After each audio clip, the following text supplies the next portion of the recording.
Under Adult Pension Yojana, the guaranteed pension receivable at the age of, options are A 55 years, B 65 years, C 60 years, D 50 years. ഈ ക്വസ്റ്റ്യനിൽ ചോദിച്ചിട്ടുള്ളത് adult pension Yojana scheme അനുസരിച്ച് ഏത് വയസ്സ് മുതലാണ് pension കിട്ടുന്നത് എന്നുള്ളതാണ്. ഓക്കെ, അപ്പം നമ്മുടെ ആൻസർ ഓപ്ഷൻ സി 60 ഇയേഴ്സ്, 60 വയസ്സ് മുതലാണ് പെൻഷൻ നമുക്ക് കിട്ടുന്നത്. പ്രധാനമന്ത്രിയുടെ പലതരത്തിലുള്ള സ്കീംസ്, PM സ്കീംസ് ചോദിച്ചിട്ടുണ്ട്, സിലബസിൽ വ്യക്തമായിട്ട് പറഞ്ഞിട്ടുണ്ട്. അപ്പം നമ്മുടെ അടൽ പെൻഷൻ യോജന എന്ന് പറയുന്നത് APY എന്ന് പറയും. അപ്പോൾ ആ പേരിൽ തന്നെ ഉണ്ട് പെൻഷൻ സ്കീമാണ് അല്ലേ.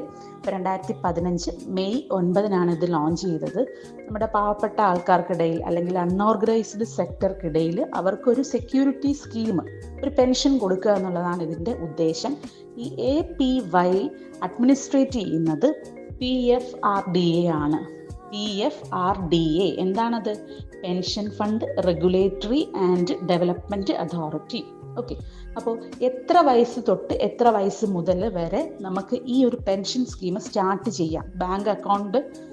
ബാങ്കിൽ ചെന്ന് നമുക്കിത് ഓപ്പൺ ചെയ്യാം എന്നുള്ളൊരു ക്വസ്റ്റ്യനും ചോദിച്ചിട്ടുണ്ട്. 18 മുതൽ 40 വയസ്സ് വരെ ഉള്ളവർക്ക്. ഓക്കെ, 18 തികഞ്ഞ് എന്നാൽ 40 വയസ്സ് വരെ ഉള്ള ആൾക്കാർക്ക് ചെന്ന് നമുക്ക് ബാങ്കിൽ ചെന്നിട്ട് ഈ ഒരു APY സ്കീമിൽ ജോയിൻ ചെയ്യാം. 40 വയസ്സ് കഴിഞ്ഞാൽ ജോയിൻ ചെയ്യാനും പറ്റില്ല, 18 വയസ്സിന് മുന്നേയും പറ്റില്ല. പക്ഷേ ഇവിടെ ക്വസ്റ്റ്യൻ നമ്മളടുത്ത് ചോദിച്ചിരിക്കുന്നത് എത്ര വർഷം അല്ലെങ്കിൽ എത്ര വയസ്സ് മുതലാണ് നമുക്ക് ഈ ഒരു പെൻഷൻ കിട്ടുന്നത്? നമ്മളിനി അടച്ചുകൊണ്ടിരുന്നാൽ എത്ര വയസ്സ് മുതൽ നമുക്ക് പെൻഷൻ കിട്ടി തുടങ്ങും? 60 വയസ്സ് മുതൽ പെൻഷൻ കിട്ടി തുടങ്ങും.